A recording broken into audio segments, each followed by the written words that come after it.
കോഴിക്കോട് ഗോവിന്ദാപുരം സ്വദേശി ദീപക് ജീവനൊടുക്കിയ കേസിലെ പ്രതി ഷിംജിതയുടെ ജാമ്യാപേക്ഷ തള്ളിയതാണ് മലയാളികൾ വലിയൊരു ആഘോഷത്തോടെ ഇപ്പോൾ സ്വീകരിക്കുന്നത്. കുന്നമംഗലം മജിസ്ട്രേറ്റ് കോടതിയാണ് ജാമ്യാപേക്ഷ തള്ളിയത്. ജാമ്യാപേക്ഷയിൽ വാദം നടക്കുന്നതിനിടെ പ്രതിക്ക് ജാമ്യം നൽകുന്നതിനെ പ്രോസിക്യൂഷൻ ശക്തമായി എതിർത്തിരുന്നു. പ്രതിക്ക് സമൂഹത്തിൽ പ്രശസ്തിയും പോസ്റ്റുകൾക്ക് കൂടുതൽ റീച്ചും സാമ്പത്തിക ലാഭവും ലഭിക്കുന്നതിനായി കുറ്റം ചെയ്തുവെന്നാണ് പോലീസ് കോടതിയിൽ സമർപ്പിച്ച റിപ്പോർട്ടിൽ വ്യക്തമാക്കുന്നത്. അതിക്രമം നേരിട്ടെന്ന് പരാതിപ്പെടാതെ വീഡിയോ പ്രചരിപ്പിച്ചത് ദുരുദ്ദേശത്തോടെയാണെന്നും പോലീസ് റിപ്പോർട്ടിൽ വ്യക്തമാക്കിയിട്ടുണ്ട്. പ്രതി പകർത്തിയ വീഡിയോ പോസ്റ്റ് ചെയ്തതല്ലാതെ ദീപക് മരിക്കാൻ മറ്റു കാരണങ്ങളില്ല. ജാമ്യം ലഭിച്ചാൽ പ്രതി ഇനിയും സമാനമായ കുറ്റകൃത്യങ്ങളിൽ ഏർപ്പെടും. മറ്റു വ്ളോഗർമാരും ഇത്തരം പ്രവർത്തികൾ വീണ്ടും ചെയ്യുന്നതിനും ഇത് വഴിവെക്കുമെന്നും അത് കൂടുതൽ ആത്മഹത്യകൾ ഉണ്ടാകാൻ വഴിയാകുമെന്നും പോലീസ് സമർപ്പിച്ച റിപ്പോർട്ടിൽ പറഞ്ഞിരുന്നു. അതായത് ഇത്തരം വ്ളോഗർ ചെയ്യുന്ന ആൾക്കാർക്കെല്ലാം കൂടിയുള്ള ഒരു മറുപടിയായിട്ടായിരുന്നു ഈ കേസിനെ പ്രോസിക്യൂഷനും അതുപോലെ തന്നെ പോലീസും കോടതിയിൽ അവതരിപ്പിച്ചത്. മുൻ പഞ്ചായത്ത് അംഗം കൂടിയായ പ്രതിക്ക് നിയമത്തെക്കുറിച്ച് അറിവുണ്ടായിട്ടും പോലീസിൽ പരാതിപ്പെടുന്നതിന് പകരം സോഷ്യൽ മീഡിയയിലൂടെ ദീപകിനെ അപകീർത്തിപ്പെടുത്താനാണ് ശ്രമിച്ചതെന്ന് പോലീസ് കോടതിയിൽ ബോധിപ്പിച്ചു. സോഷ്യൽ മീഡിയയിൽ ശ്രദ്ധിക്കപ്പെടാനും സാമ്പത്തിക നേട്ടത്തിനുമായി പ്രതി ബോധപൂർവം വീഡിയോകൾ ചിത്രീകരിക്കുകയും എഡിറ്റ് ചെയ്ത് പ്രചരിപ്പിക്കുകയും ചെയ്തുവെന്നാണ് പോലീസിന്റെ കണ്ടെത്തൽ. എന്നാൽ ബസിലെ CCTV ദൃശ്യങ്ങളിൽ ദീപകിന്റെ ഭാഗത്തു നിന്ന് അസ്വാഭാവികമായ പെരുമാറ്റമൊന്നും ഉണ്ടായിട്ടില്ല എന്ന് അന്വേഷണ സംഘം വ്യക്തമാക്കിയിരുന്നു. ആത്മഹത്യാ പ്രേരണ കുറ്റം ചുമത്തപ്പെട്ട ഷിംജിത നിലവിൽ മഞ്ചേരി വനിതാ ജയിലിലാണ്. കേസിലെ മറ്റു തെളിവുകൾ ശേഖരിക്കുന്നതിനായി പ്രതിയെ പോലീസ് കസ്റ്റഡിയിൽ വിട്ടുകിട്ടണമെന്ന അപേക്ഷയും കോടതിയുടെ പരിഗണനയിലാണ്. ശനിയാഴ്ചയായിരുന്നു ജാമ്യാപേക്ഷയിൽ വിശദമായ വാദം കോടതി കേട്ടത്. വിധി പറയാനാണ് ചൊവ്വാഴ്ചത്തേക്ക് മാറ്റിയത്. ജാമ്യാപേക്ഷയിൽ വാദം നടക്കുന്നതിനിടെ പ്രതിക്ക് ജാമ്യം നൽകുന്നതിനെ പ്രോസിക്യൂഷൻ അതിശക്തമായി തന്നെ എതിർത്തു എന്നുള്ളതാണ് ഏറ്റവും പ്രധാനപ്പെട്ടത്. അതുതന്നെയാണ് ഇന്നിപ്പോൾ ജാമ്യം നിഷേധിക്കുന്നതിന് കാരണമായതും.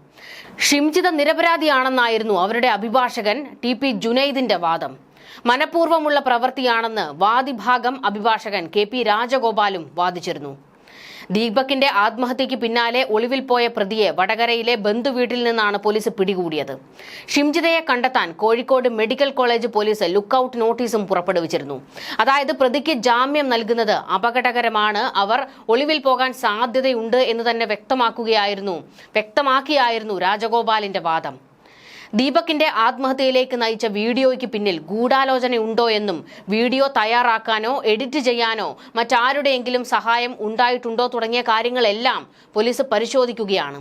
അതിനിടയിൽ ജാമ്യം കൊടുക്കുന്നത് തെറ്റായ ഒരു വ്യാഖ്യാനം ഉണ്ടാകുമെന്നും ഇത് പ്രതിക്ക് കേസ് അട്ടിമറിക്കാനുള്ള വഴിവെച്ചു കൊടുക്കും എന്നൊക്കെയായിരുന്നു പ്രോസിക്യൂഷൻ വെച്ചലക്കിയത്. ബസിനുള്ളിലെ CCTV ദൃശ്യങ്ങൾ പരിശോധിക്കുമ്പോൾ പോലും മനസ്സിലാകുന്നത് അസ്വാഭാവികമായ യാതൊരു സംഭവങ്ങളും നടന്നിട്ടില്ല എന്നും ഇരുവരും സാധാരണ നിലയിൽ ബസിൽ നിന്നും ഇറങ്ങിപ്പോകുന്നതായിട്ടാണ് വ്യക്തമാകുന്നതെന്നും റിമാൻഡ് റിപ്പോർട്ടിലും പറഞ്ഞിരുന്നു. ദീപകിന്റെ ഭാഗത്തു നിന്ന് ശല്യപ്പെടുത്തലുകളോ മോശം പെരുമാറ്റമോ ഉണ്ടായിട്ടില്ല എന്ന് ബസ് ജീവനക്കാരും മൊഴി നൽകിയിട്ടുണ്ട്.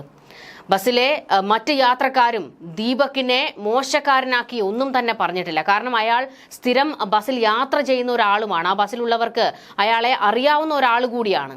പ്രതിയായ ഷിംജിത ബിരുദാനന്തര ബിരുദധാരിയും മുൻപ് വാർഡ് മെമ്പറുമായിരുന്ന വ്യക്തിയാണ്. ഇത്തരം വീഡിയോകൾ പ്രചരിപ്പിക്കുന്നത് ഒരാളുടെ ആത്മഹത്യക്ക് കാരണമായേക്കാം എന്ന ബോധ്യം പ്രതിക്ക് ഉണ്ടായിരുന്നു എന്നും റിപ്പോർട്ടിലുണ്ട്. കാരണം മറ്റൊരു കാര്യവും ഇതിൽ ഏറ്റവും പ്രധാനപ്പെട്ട ഒരു കാര്യമുണ്ട്. അവർ ഒരു സൈക്കോളജിസ്റ്റ് ആണ്. എവിടുത്തെ സൈക്കോളജിസ്റ്റ് ആണെന്ന് നമുക്കറിയാൻ പാടില്ല. മരിച്ച ദീപകിനെ ഉൾപ്പെടുത്തി 7ഓളം വീഡിയോകൾ മൊബൈൽ ഫോണിൽ ചിത്രീകരിച്ചതായും ശേഷം ഇതെല്ലാം ഫേസ്ബുക്ക്, ഇൻസ്റ്റഗ്രാം തുടങ്ങിയ സോഷ്യൽ മീഡിയയിൽ പോസ്റ്റ് ചെയ്തതായും കണ്ടെത്തിയിട്ടുണ്ട്. ഇത് മാത്രമല്ല, ഷിംജിതയ്ക്കെതിരെ മറ്റൊരു പരാതിയും കൂടി ഇപ്പോൾ ഉയർന്നിട്ടുണ്ട്. ഈ ബസിനുള്ളിലെ വീഡിയോ ചിത്രീകരിച്ച സമയത്ത് മറ്റൊരു പെൺകുട്ടി അതിൽ ഈ വീഡിയോയിൽ ഉൾപ്പെട്ടിട്ടുണ്ട്. കണ്ണൂർ പോലീസിലാണ് ഇവർ പരാതി നൽകിയിരിക്കുന്നത്. തന്റെ മുഖം അനാവശ്യമായി ചിത്രീകരിച്ച് സമൂഹ മാധ്യമങ്ങളിൽ പ്രചരിപ്പിച്ചു എന്നാണ് പരാതി.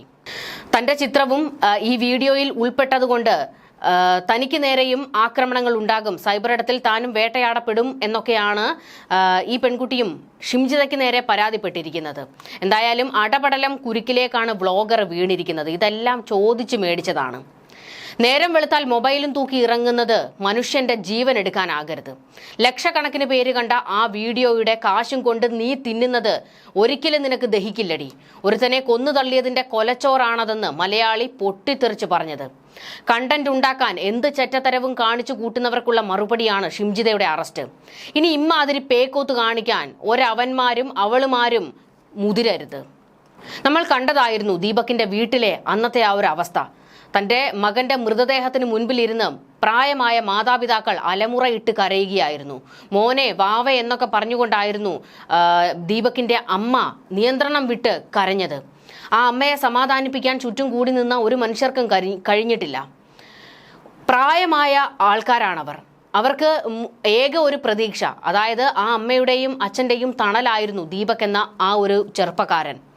മരിക്കുവോളം ആ മാതാപിതാക്കൾക്ക് മകന്റെ മരണം അതൊരു വേദനയായി തന്നെ അവരുടെ ഉള്ളിലുണ്ടാകും. അതുമാത്രമല്ല, അങ്ങേയറ്റം മോശക്കാരനായിട്ടാണ് അവരുടെ മകനെ ചിത്രീകരിച്ചത്. അതായത് ഒരു സ്ത്രീയെ കയറി പിടിച്ചു, അവരുടെ സ്വകാര്യ ഭാഗത്ത് തൊട്ടുരുമി നിന്നു എന്നൊക്കെയുള്ള തരത്തിലേക്കായിരുന്നു ആ വീഡിയോയുടെ ചിത്രീകരണം. ഒന്ന് ഓർത്തു നോക്കണം, യഥാർത്ഥത്തിൽ ഒരു സ്ത്രീക്ക് ഒരു ദുരനുഭവം ഉണ്ടാകുകയാണെങ്കിൽ ആ സ്ത്രീ ബസ്സിനുള്ളിൽ അങ്ങനെയാണോ പ്രതികരിക്കുക? ഒരു സ്ത്രീ എന്ന നിലയിൽ ഞാൻ പറയുന്നു, ഒരു തരത്തിലും ഞാൻ ആ രീതിയിലായിരിക്കില്ല അവിടെ പ്രവർത്തിക്കുക.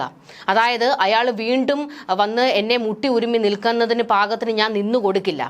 എൻ്റെ ശരീരത്തിൽ എൻ്റെ അനുവാദമില്ലാതെ ഒരുത്തൻ തൊട്ട് കഴിഞ്ഞാൽ ഞാൻ പ്രവർത്തിക്കുന്നത് അടിച്ചവൻ്റെ കരണം പൊളിക്കുകയായിരിക്കും.